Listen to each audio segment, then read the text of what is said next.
А говорите, когда футбол шел? Футбол нормально слышно было. Показывают Порошенко. Польша возлагает венок там погибшим. Ну, так наклонился, вы не видели?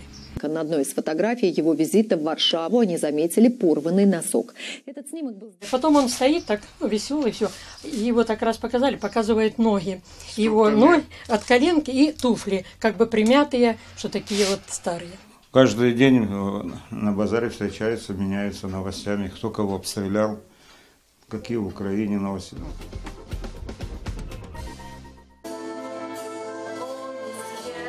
Спектакль, который называется «Крошка», украинской мовой называется «Крихітка», поставлен московским режиссером Алексеем Сергеевичем Козловым.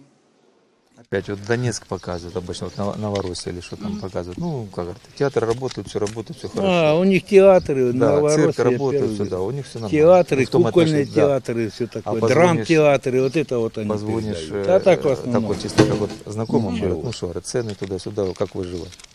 Для того, щоб там почало мовити українське телебачення, ми маємо от в цьому місці побудувати нову високу вежу, от там, де у нас біла пляма. Ми відбудовуємо вежу на Карачуні, щоб закрити північ Донецької області. Вежу на Донецьк ми навіть не почали ще будувати. Вежу на Луганськ нам дали наші партнери, мені обіцяють до кінця 3-го кварталу цього року її поставити.